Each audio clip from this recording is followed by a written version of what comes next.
નમસ્કાર મિત્રો ને સ્વાગત છે તમારા બધાનો આજના એક નવા વિડીયોમાં. તો આજના વિડીયોમાં આપણે વાત કરવાની છે કુંભના મેળા વિશે. તો કુંભના મેળામાં તમે વિડીયોમાં જોયું કે અલગ અલગ પ્રકારની જે છે છોકરીઓ છે માળા વેચવા માટે આવી હોય, અને એ છોકરીઓ છે એટલી ખૂબસૂરત અને સુંદર હોય છે કે લોકો જે છે કુંભ મેળામાં દર્શન કરવા ગયા હોય કે ભક્તિભાવ માટે ગયા હોય તો બધા ભક્તિભાવ આ બધું મેલી અને આ છોકરીઓની પાછળ પડી ગયા હોય એવું લાગે છે. અને છોકરીઓ રાતોરાત વાયરલ થઈ ગયું છે.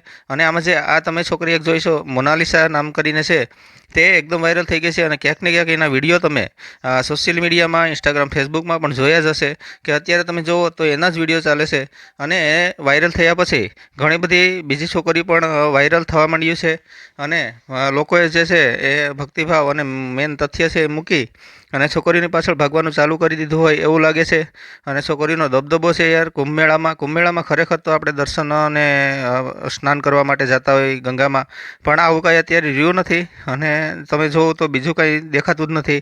બસ કોઈ પણ સોશિયલ મીડિયા સાઇટ ખોલો કે કોઈ એપ્લિકેશન ખોલો એટલે બસ આ છોકરીઓ જે છે, ખૂબસૂરત છોકરીઓ છે, સુંદર સુંદર છોકરીઓ છે, એના જ વિડીયો અત્યારે જોવા મળી રહ્યા છે. અને લોકો એની પાછળ ગાંડા થઈ ગયા હોય એવું લાગે છે. અને લોકોને બીજું કાંઈ દેખાતું નથી. બસ એ લોકો તો જે આ છોકરીઓ છે એના વિડીયો લેવામાં, એની સાથે સેલ્ફી લેવામાં જ મશગુલ બની ગયા છે, એના વિડીયો અપલોડ કરવામાં, એના વિડીયો જોવામાં. અને જે મોનાલિસા કરીને છે એને યાર ખાલી 10,000 થી 15,000 ફોલોઅર્સ હતા કે જે તમે વિડીયોમાં જોઈ શકો છો. અને એને ખાલી 2 દિવસની અંદર લગભગ 8 થી 9 લાખ જેટલા ફોલોઅર વધી ગયા છે. તો યાર જોયા જેવું એક વાત છે કે ભક્તિભાવ અને કુંભ મેળો છે એ ભગવાનનું કાર્ય કહેવાય, પણ એમાં આ વસ્તુ આખી અલગ જ બની છે આ વખતે. અને સ્ક્રીનમાં તમે જોઈ શકો છો કે ખૂબસૂરત છોકરીઓ જે માળા વેચવા માટે અને કામ કરવા માટે આવી હોય તો એની પાછળ લોકો ગાંડા થયા હતા. અને વિડીયો લાઇક અને ચેનલને સબસ્ક્રાઈબ જરૂરથી કરી દેજો.